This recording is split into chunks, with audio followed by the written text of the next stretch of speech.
balloon, ball, ball, bangles, bangles, bowl, bowl, banana, banana, box, box, book, book।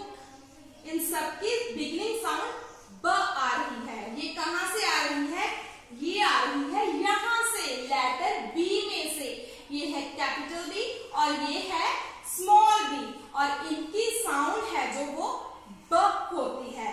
हम फिर से revise करेंगे इन चीजों के नेम्स को और आप नोट करोगे इन सब की बिगिनिंग साउंड ब आ रही है। बी ब बलून, बी ब bangles, B B ball, B B bowl, B B banana, B B box, B B book।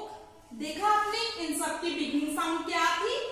ब थी, और ब की साउंड कहां से आती है? बी में से आती है। ठीक है जी। ऐसे ही पेरेंट्स आप घर पे भी जो आपके पास चीजें अवेलेबल हैं बच्चों को उनके नेम्स बताएं और उनकी साउंड के बारे में बताएं। ऐसे बच्चे की वोकैब भी वास्ट होती है।